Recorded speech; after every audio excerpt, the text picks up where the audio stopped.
మీ సత్క్రియలను చూసి పరలోకమందున్న మీ తండ్రిని మహిమపరచునట్లు వారి ఎదుట మీ వెలుగు ప్రకాశింపనీయుడి.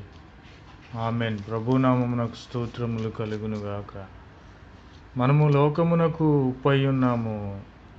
ఉప్పు నిస్సారమైతే సారము కోల్పోతే అది దేనికి పనిచేయను?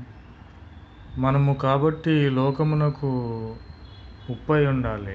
ఉప్పు నిస్సారత కోల్పోతే, సారాన్ని కోల్పోతే అది మనుషుల కాళ్ళ చేత తొక్కబడుటగే కానీ మరి దేనికి పని చేయదు. కాబట్టి మనము ఉప్పై ఉండాలి.